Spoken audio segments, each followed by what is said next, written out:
Red Cross are doing a good job, and I assure you, they are a lot, and they really believe in what they do. I'm so happy to be part of this organization, which is incredible, done by volunteers, but also a lot of people with heart. Of course, it's a huge organization. They are humans, but I really love people inside. It's huge. There are a lot of stuff. For example, I am learning in these days that there is a big boat just in front of Sicily for migrants coming from Africa to make, when the world, I know, where the world economies are collapsing. I know it's not easy to be a politician right now. It's not easy to make decisions, but there's something wrong in a place where people keep dying, where the rest of Italy is getting better. There's something strange, at least. But I don't know, we'll see. So I am learning here. There are a lot. Red Cross is doing a lot globally, but also in Italy. We have a lot of houses for women, so there is a lot of violence against women, and they have houses for women, kids. They have a boat for migrants coming from Africa.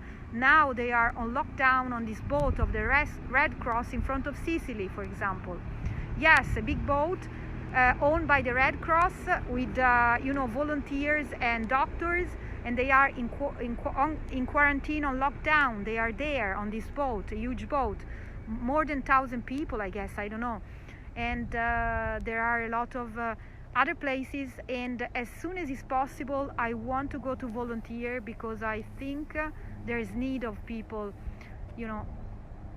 People don't understand what lockdown does. I know it's difficult to make decision. What Barb said before, it's true. It's not an easy moment for anybody, but at least if they say you have to stay on lockdown because it's dangerous, let's try to follow. Hope the salary is not bad too. Yeah, I'm very happy, John. Happy for everything. I'm very happy. I think it's one of the best things that happened in my life. I know the COVID, it's terrible, it's a pandemia, it's one of the worst and scary moments I've lived in my life, but brought me also positive things like this job. My life is totally changing. I think, I don't know, I think for the first time I am in the right place at the right moment, and I will have the occasion, I will have the chance to share, to give. Prevotello. Oh, okay, Prevotello, I will do it, yes. I will check it out later. You remember the fear in my eyes. At the beginning I was so scary. Experience for this kind of job.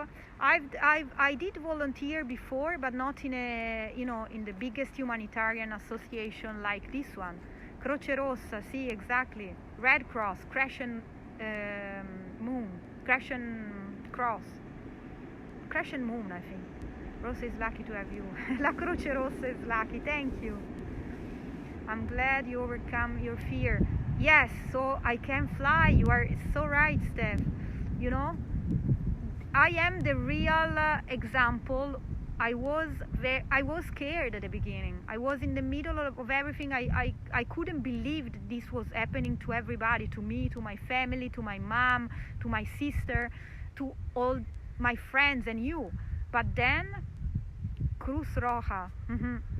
My mother is still on quarantine. She's still alone. It's so sad. But now it's so overwhelming. I will not see her for a long time because now I'm in contact with the with the COVID.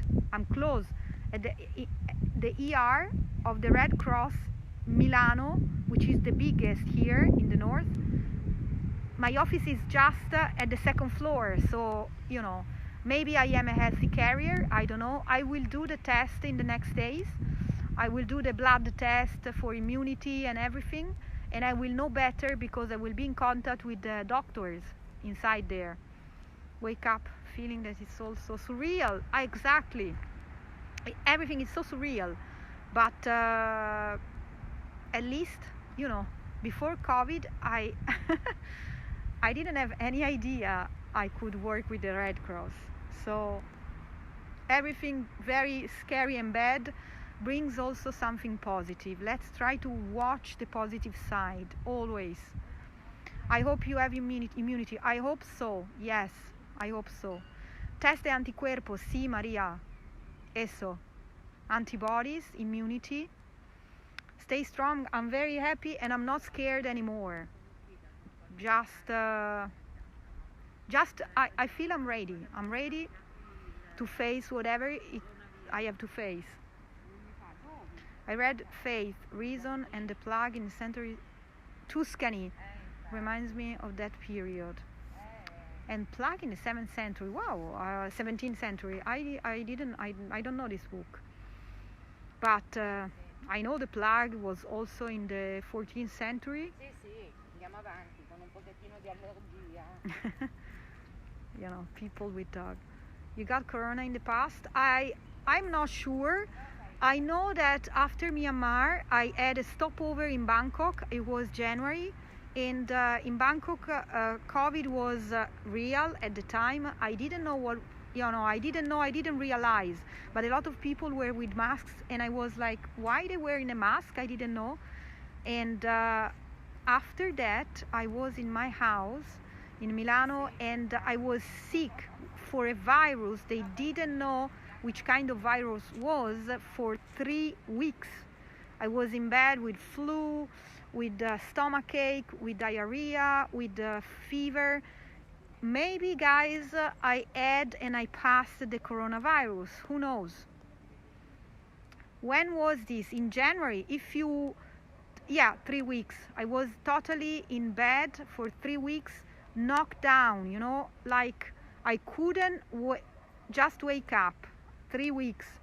And do you remember, if you watch my Twitter, you go back like I think in January, the end of January, you will see the picture I've posted. You remember? Do you remember, Eddie Recruiter? I was sick and I've posted a picture after 3 weeks, for 3 weeks. After 3 weeks, I feel better now, the virus. I posted something, maybe this one could have been coronavirus. Now I know. In gut and oral growth, and as a result of anaerobic lung infection. I don't know what to say because I didn't have, the real symptoms like, for example, the smell, the taste. But I was very bad. I had, I hope you're immune. I hope so.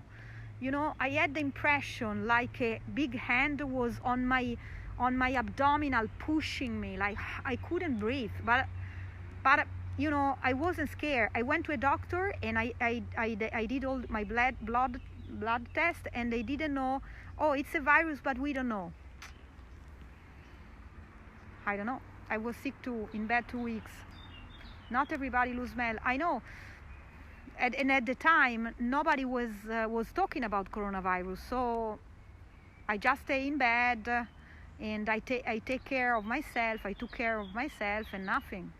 Smell is lesser symptom, is more symptomatic someday. I don't know. They say, when are you having the antibiotic test done? In a couple of days. Here in the Red Cross, we are, queuing to do that. It's easy to get. No, John. It's not easy at all. Very difficult. I have a very close friend. She's at home. She had the coronavirus for sure because she went to the doctor and they say, yeah, you have it. But she couldn't have the swab, the test, for 3 weeks. 3 weeks. After 3 weeks, the doctor came and went to her house and she did the test, but before she was knocked down on bed, no test, nothing. 3 weeks. Now she's okay. Of course, because she's young, because she was lucky. But the doctor you saw in January, yeah, the doc, I don't know. You know, I don't know, because after that, I'm glad she's okay too. After that, started the lockdown, and so everything was shut down. I didn't know. I didn't. I'm going to write to this doctor because I'm curious to know. Because if I had coronavirus, for sure, I was in her studio, and I was very sick. I went to the toilet, and I was very sick. So maybe you are future girlfriend. Well, so the story is like that. And who could have imagined that after